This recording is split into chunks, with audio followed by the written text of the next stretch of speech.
is the big bad. I was more invested with Colin Hanks' character and the other shady elements in town. The movie does take that opportunity to make other characters more sympathetic when they weren't at first. That was a nice surprise. I feel you still could have done that without the baton exchange of baddies, so there's that. In the end, I enjoyed Nobody 2. I think Nobody 1 is a better film overall. Maybe it's just more surprising. It felt newer. That lightning in a bottle of the first movie that a sequel just can't capture. But as for a sequel, Nobody 2 is pretty entertaining. The action's fun, the stunts are creative, the fights are engaging. With the pure intent of Hutch just wanting to go on vacation with his family and they start messing with his kids.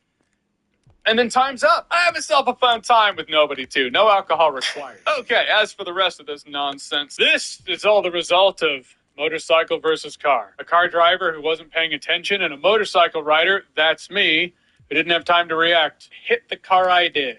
Flew, tumbled, the works. One broken, and I mean broken, snapped in half humorous, and 3 broken ribs later, broken ribs in Why nobody should be on a motorcycle, bro? A couple reasons. One, I'm going to look a little funky in videos to come, but just so you know, for the next few weeks at least, I'm not going to be able to make the advanced screenings for movies. Because I'm also one of those guys, you know what's great? Manual transmission. And it is, until you need 2 working arms and you only have 1. So I'm kind of relegated to taking ride share to the local movie theater, or getting a ride from a friend or family member in which I'll just pay for their movie ticket so they can watch the movie. It's what my brother and I worked out today. I'm really thankful and I'm in good spirits. I do appreciate your patience as I get you reviews for movies when the movies come out rather than in advance for the time being. To my fellow riders, ride safe out there. To my fellow drivers, please watch out for motorcycles. All right, so Nobody 2. Have you seen it? What did you think about it? Whatever you thought, comment below. Let me know. And as always, if you like what you've seen here and you want to see more, click right here to see more.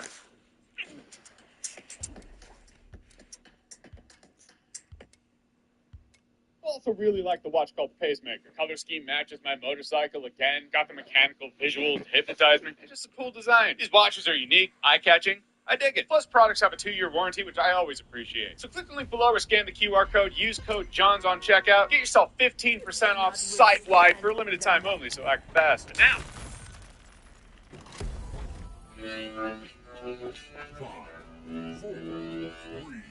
So Weapons is written and directed by Zach Cregger.